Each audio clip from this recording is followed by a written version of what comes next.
આગામી 8મી માર્ચના રોજ વિશ્વમાં આંતરરાષ્ટ્રીય મહિલા દિવસની ઉજવણી કરાશે ત્યારે આજ રોજ સુરત ખાતે સહયોગ ફિઝિયોથેરાપી એન્ડ ફિટનેસ સેન્ટર દ્વારા આંતરરાષ્ટ્રીય મહિલા દિવસની ભવ્ય ઉજવણી કરવામાં આવી હતી।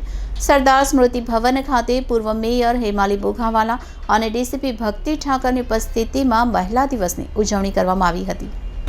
આ પ્રસંગે સંસ્થા દ્વારા સફળ ગૃહિણી સાથે જ સમાજ સેવા અને બિઝનેસમાં સફળ થયેલી મહિલાઓને સન્માનિત કરવામાં આવી હતી।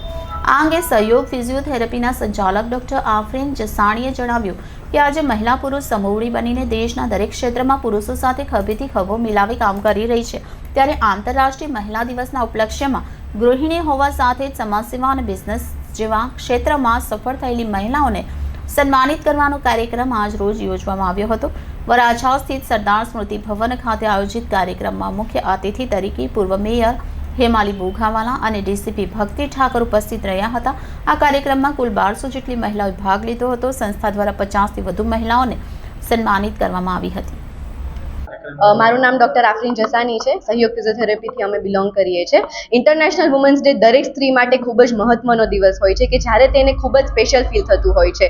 તો હિસ્ટ્રીમાં પહેલી વખત વરાછામાં આવો ઇવેન્ટ થયો છે જ્યાં 1000 અને 1200થી વધારેની સંખ્યામાં આજે અહીંયા સ્ત્રીઓ ભેગી થઈ છે।